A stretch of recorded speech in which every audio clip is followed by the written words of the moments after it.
இரவு ஊற வைத்து பகலில் சமைக்கும் கருவாடு கொடுக்கும் ஆச்சரிய சக்தி இத்தனை நாள் தெரியாமல் போச்சே. இரவு முழுக்க தண்ணீரில் ஊற வைத்து பகலில் சமைக்கும் ஒரு சாதாரண கருவாடு உடலுக்கு இவ்வளவு பெரிய சக்தி கொடுக்கும் என்று இதுவரை எத்தனை பேருக்கு தெரியும்?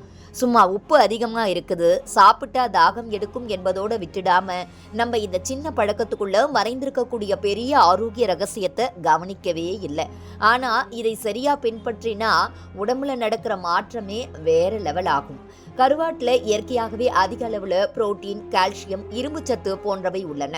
இதனால் தசைகள் வலிமை பெறவும், எலும்புகள் உறுதியாகவும், உடல் சோர்வு குறையவும் உதவுகிறது. குறிப்பாக உடல் பலவீனம் உள்ளவர்கள், வயதானவர்கள், வளர்ச்சி பருவத்தில் உள்ள குழந்தைகள் ஆகியோருக்கு இது ஒரு சிறந்த உணவாக அமைகிறது.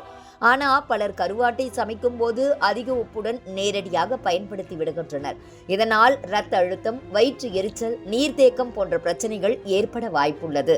அதனால் கருவாட்டை சாப்பிடும் முன்பு சரியான முறையில் தயாரிப்பது மிகவும் முக்கியம். உணவியல் நிபுணர்கள் கூறுவதாவது, கருவாட்டை இரவு முழுவதும் சுத்தமான தண்ணீரில் ஊற வைப்பது சிறந்தது. இதனால் அதில் இருக்கக்கூடிய அதிக உப்பு மெதுவாக வெளியேறும். காலையில் அந்த தண்ணீரை கொட்டி மீண்டும் ஒரு முறை சுத்தமான தண்ணீரில் கழுவினால் கருவாடு இயற்கை சுவையுடன் குறைந்த உப்புடன் மாறிவிடும்.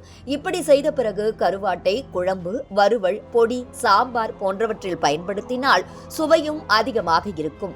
உடலுக்கும் பாதிப்பு இருக்காது. முக்கியமாக உப்பு அறவே குறைவாக இருப்பதால் இரத்த அழுத்தம் உள்ளவர்களுக்கும் வயதானவர்களுக்கும் இதை அளவோடு எடுத்துக்கொள்ள முடியும். சிறு குழந்தைகளுக்கும் இந்த முறையில் தயாரித்த கருவாடு பாதுகாப்பானதாக இருக்கும் என நிபுணர்கள் கூறுகின்றனர். அதிக உப்பு இல்லாததால சிறுநீரக பாதிப்பு, வயிற்று பிரச்சனை போன்ற அபாயங்களும் குறையும். இதனால் குழந்தைகளுக்கு கொடுக்கும் போது இந்த முறையை கடைபிடிப்பது நல்லது. மேலும் கருவாட்டை இப்படி தயாரித்து சாப்பிடுவதால் உடலில் புரோட்டீன் குறைபாடு குறையும், நோய் எதிர்ப்பு சக்தி அதிகரிக்கும், தசை வலிமை மேம்படும். தொடர்ந்து சரியான அளவில் எடுத்துக்கொண்டால் உடல் உற்சாகமும் அதிகரிக்கும். ஆனால் எல்லா உணவையும் போலவே கருவாட்டையும் அளவுக்கு மீறி சாப்பிடுவது நல்லதல்ல.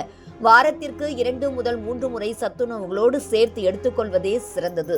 சிறுநீரக நோய், உயர் இரத்த அழுத்தம் போன்ற பிரச்சனைகள் உள்ளவர்கள் மருத்துவர் ஆலோசனை பெற்று பயன்படுத்துவது நல்லது. மொத்தத்தில் கருவாடு என்பது மலிவாக கிடைக்கும் புரோட்டீன் நிறைந்த பாரம்பரிய உணவாகும்.